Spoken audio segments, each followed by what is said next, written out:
Today's devotion is titled Yoke Choice, and we are on day 236, and we're on August the 24th.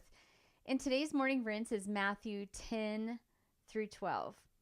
The featured verse is very common. I am sure that you have heard it, but it's Matthew 11:28 through 30. Come to me, all who are weary and heavy laden, and I will give you rest. Take my yoke upon you and learn from me, for I am gentle and humble in heart, and you will find rest for your souls. For my yoke is easy and my burden is light. So I looked up a better description of the word yoke, and more or less it's this wooden bar. You've probably seen pictures of it, and it's placed over the neck of two animals. And the bar is then attached to a plow or some kind of cart, and then the two animals will pull it. And the connotation or symbolism when the reference of a yoke is used is that it has this sense of, toiling in life because of circumstances or trials. And I mean, I've said this before on podcast episodes that God never said that the life of a Christ follower is going to always be easy. Will it be easy at times? Yes, absolutely. Will it be hard in times? Yes, absolutely. In fact, God tells us this in Scripture. And so we shouldn't be surprised, right? But oftentimes, I'll hear people talking and they're like, oh, so down in the dumps and they're challenged and just the whole thing. And yet we've got to remember that Jesus told us that life is not going to be this, walk through the park and, rainbows and unicorns and just all the easy, fun moments that we think it's going to be. It's not going to be that way. So knowing this, it may be easy to view today's featured verse kind of as a contradiction in and of itself. But on the contrary, And the reason why I say contradiction is because let's look at it. It says, "Come to me, all who are weary and heavy laden, I will give you rest. Take my yoke upon you and learn from me, for I am gentle and humble in heart, and you will find rest for your souls. For my yoke is easy and my burden is light." So we may think, oh my goodness, wait a second, this verse, doesn't talk about the hard times, and it says the burden is light, kind of a thing. And so that verse is kind of contradictory to what you were saying, Anita. But on the contrary, Jesus knows that there are many types of yokes or bondages in life that can cause a lack of peace. And there are yokes of sin. There are yokes of listening to false teaching, and even the yoke of bad decisions that lead us away from His will. Just to name a few. I mean, you could probably list a whole page full of, different types of yokes that are out there. The wrong type of yoke will cause distress. It will cause exhaustion. It will cause worry and even cause sin if we are yoked to the wrong thing. And this is why Jesus tells us to take up His yoke. I don't know if you caught that when I was reading the featured verse the first time. I emphasized the word His because he tells us to take up His yoke, not the yokes that were going to, cause stress for us. When we choose to do this and when we choose to take up His yoke, we become bound to Him, bringing on a new way of living in exchange for the needless toiling. And then, we choose to put on His peace. We put on His forgiveness. We put on His acceptance and guidance. And we put on His rest. That is if we choose to put on His yoke. And this choice is more than, asking him to be your personal savior. And it's more than just that salvation prayer. While that is part of it, it's more than just that. You know, it's more important to realize, yes, that salvation prayer is there, but there's so much more in life than just that salvation prayer. And that salvation prayer is the first and foremost important step, because that's putting on his yoke. But it's a daily choice for the rest of our lives to put on his yoke.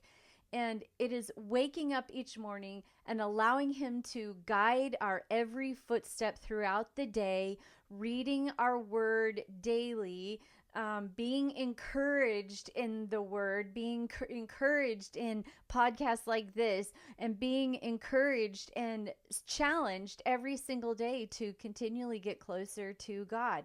And, making sure that, we're asking God to help us and guide us in every footstep throughout the day, and then trusting him on that journey.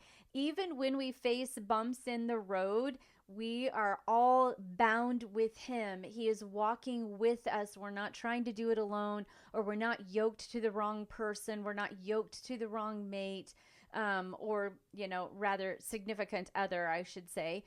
We're not yoked to the wrong career per se, if God never told you to go down that path. We're not yoked to poor choices. Those are things that we each have to individually self-reflect and discover, like, God, am I bringing you into every single decision that I am making? What house to buy, or what apartment to live in, or how to homeschool or public school your kids, and what the differences of that, and just all the choices that we have on a day-to-day basis. And it's, people say, how should I pray for this? Well, prayer is not just this one-time thing during the day where you take that symbolic gesture of getting on your knees and praying heavily in the spirit for certain things. It's a continual conversation all day long with God, a continual conversation, just like you would a friend. God, would you help me with this phone call? God, would you help me with this decision? I've got to, make a decision on what I'm going to be doing, over the course of the next few weeks with this thing. Or me picking up the phone and talking to a client and saying, okay, God, can you help me convey the importance of this specific thing that's happening within the real estate transaction, and help them to open up their ears and understand what I'm trying to say.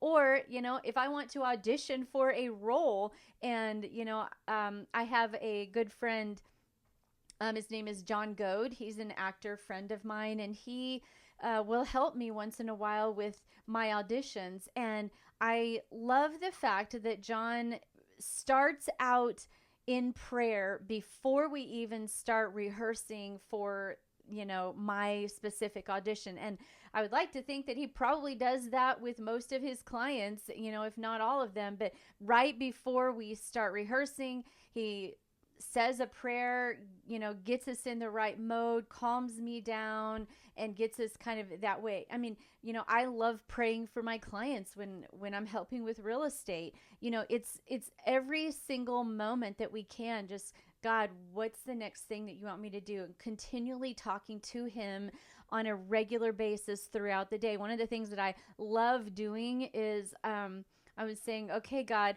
what are the 3 most important things that I need to get done today?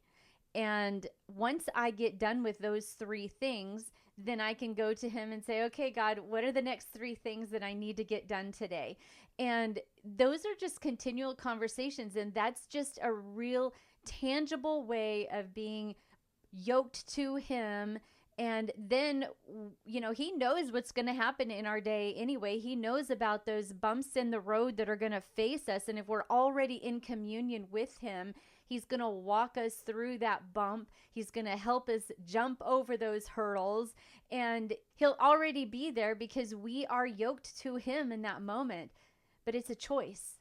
It's a choice on who and what we are yoked with. That's why I titled today's devotion Yoke Choice, because we have a choice. What will your yoke choice be today? I bet I know the answer, but sometimes we get off. And, to be honest with you, there are times where, I know that my worrying and all of that is yoked to the wrong thing. And I have to keep my focus and bring my focus back and unyoke myself to the worry and put my focus back on Jesus. And it's a choice. It's a daily choice. And we, are not perfect in this, but it is a choice. It is a yoke choice. So today's challenge to dig deeper is to look at your situations. Do you need peace in a situation? Or are you needing to lay down the yoke of worry like what I just gave an example of? Or do you need to lay down the yoke of a bad decision and just take it to God? I mean, when I feel like I'm yoked in some way, shape, or form to the wrong thing, or even the wrong friend, or the wrong business endeavor, or whatever, those are fleshly decisions that I have made, and I have to talk to God about that, and I ask for forgiveness with him, and then I pick up his yoke in that situation and say, okay, God, if I need to change something or do something different, then I am yoked to you and you help me do it. And then it's a matter of picking up his yoke and trusting him to guide you. And then, that challenge is, look at your life. Do you feel anything? Do you feel a little anxious, a little worry, something that you're just not sure about? Yoke to him, have conversations with him about it, and I promise you, your anxiety will decrease, and then you'll be on that right path. And as long as you know without a shadow of a doubt that God is guiding your footsteps, he already knows what's ahead, and he will help you in all of the decisions that are coming up. Trust him that he will guide you, and listen to his voice. And if he's asking you to do something different than what your flesh is wanting to do, obey him anyway. Don't let those moments go. Keep obeying him. And when you pull out the journal tonight and you are reflecting on, all of this and the subject of yoking with him, and what you have been yoked at, and all the different other kinds of yokes per se, what did you lay down today in exchange for his yoke? What did you let go? Not to say that you're going to not ever have any struggles with, the temptations of picking that thing back up again, but at least and you're making effort to exchange it for his yoke. And then write down how you felt, write about that moment, about laying it down. And, I keep stressing again how important it is to write things down, because in a year from now, when, if you're picking up this devotional and you happen to read what you wrote about when you're laying something down, you will be amazed at what you read about. And, you might look at what you wrote down today and say, oh my goodness, how far I've come, how much I've grown.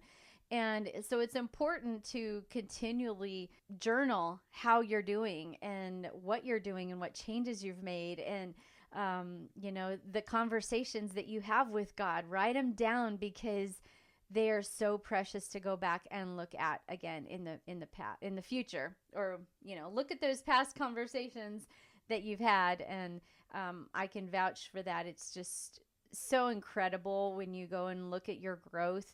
And so today, I hope that you are encouraged to lay down those yokes, lay down the things that you are bound to, and lay down the things that you are connected to that you're not supposed to be connected to, and pick up his yoke. so that your burden will be light. When we are connected with Him, that burden seems to go away and, get smaller and smaller, and it completely diminish because you know that you are bound with Him. And when we start to feel those other things, we've got to really self-reflect and say, okay, God, am I bound with you right now? And I hope that today encouraged you. And of course, if you don't have my devotional, the link's in the show notes. And be sure and share this episode with somebody who is maybe going through something and, needs to hear just a little bit of an encouraging word this morning. And as always, until tomorrow, keep rinsing, reflecting, and repeating. God bless you.